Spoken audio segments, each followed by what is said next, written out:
If you hear sleigh bells, run.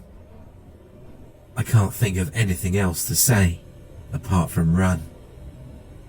But I guess for that to make sense, I'd have to go into detail about what happened 10 years ago, when I was about 8 years old.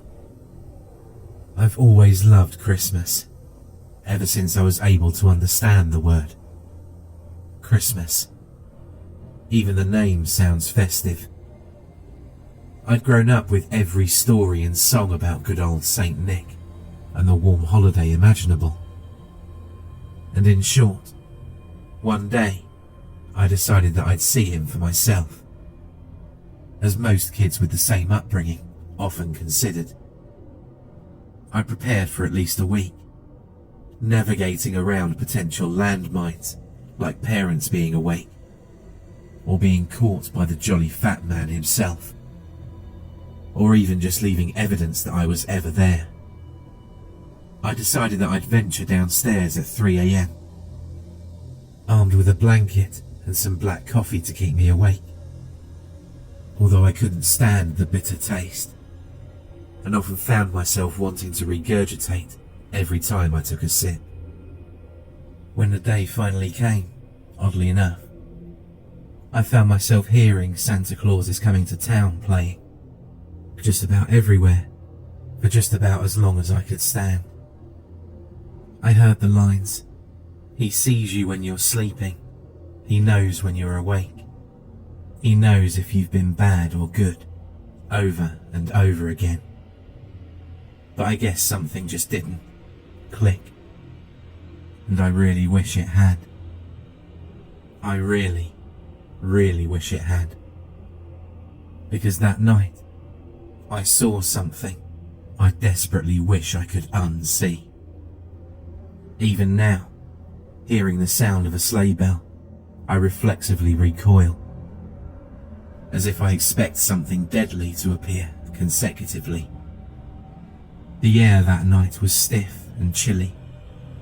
It was coming down violently outside my window, and every step I took down the stairs revived my pulse with a renewed sense of dread. Both the dread of being caught and the dread that you feel descending any flight of creaking stairs. The dread you feel when it startles you. The sudden and yet drawn out sound that for a split second you might mistake for a human cry.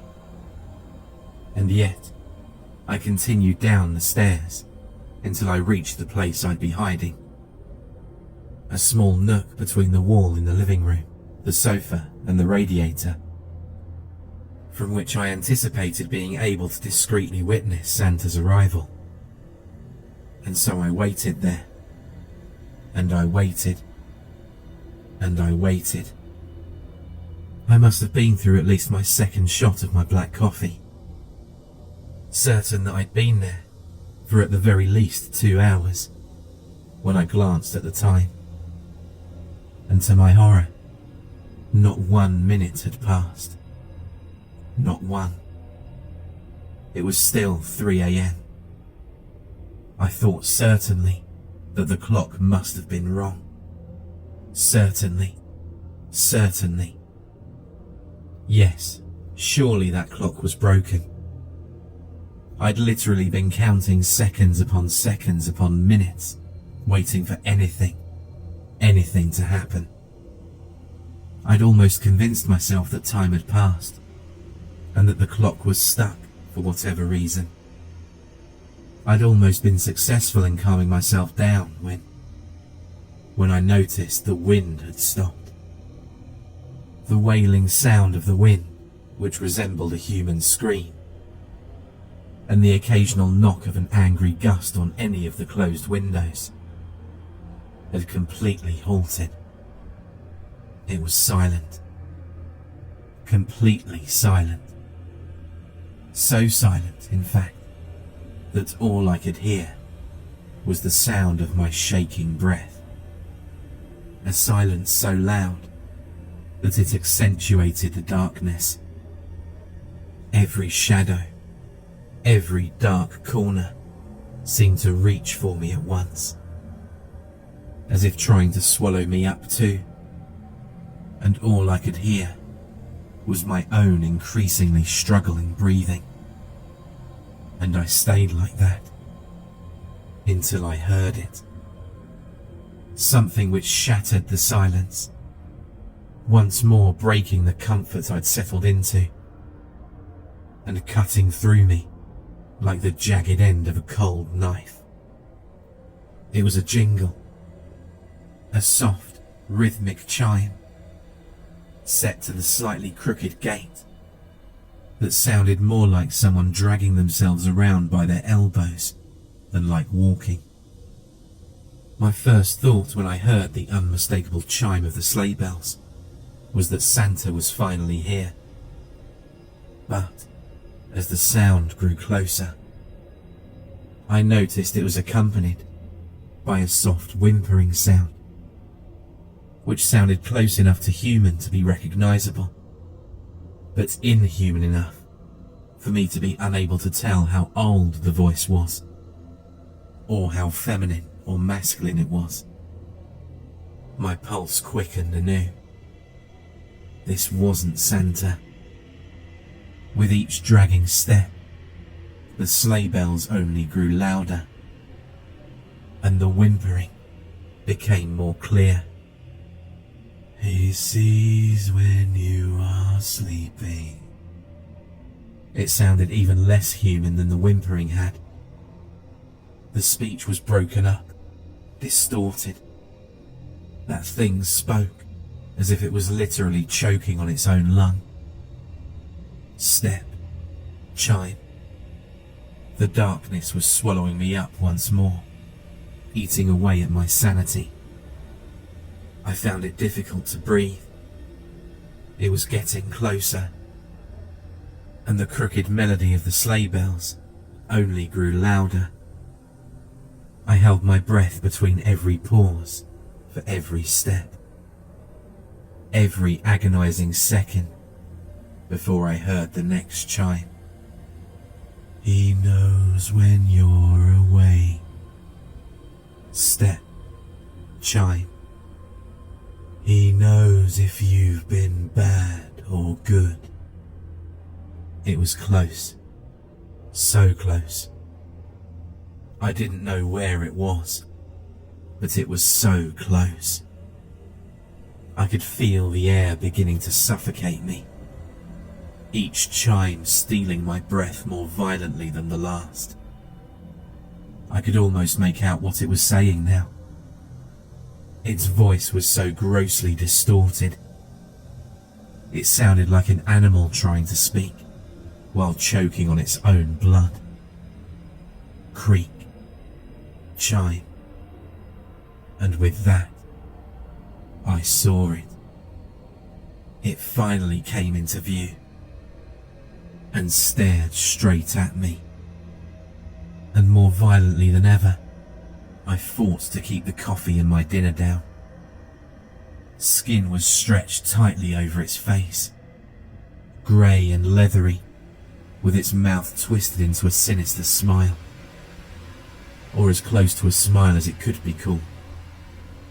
There was a hole in its lower jaw, from which I saw its tongue hanging, with dried blood clinging to the lining of the cavity in its beard. Sparse white hair barely clinging to its chin. From its torso all the way to its neck, the bells were wrapped around it, to the point where if the creature had so much moved its head the wrong way, it might have accidentally garroted itself. I tried to scream.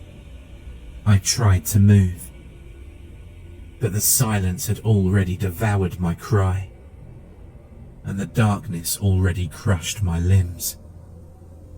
I could only watch as the creature slowly hobbled towards me, each sleigh bell ring engraving itself into my memory as its distorted grimace widened, causing a flow of fresh, warm blood to flow from the cavity in its face.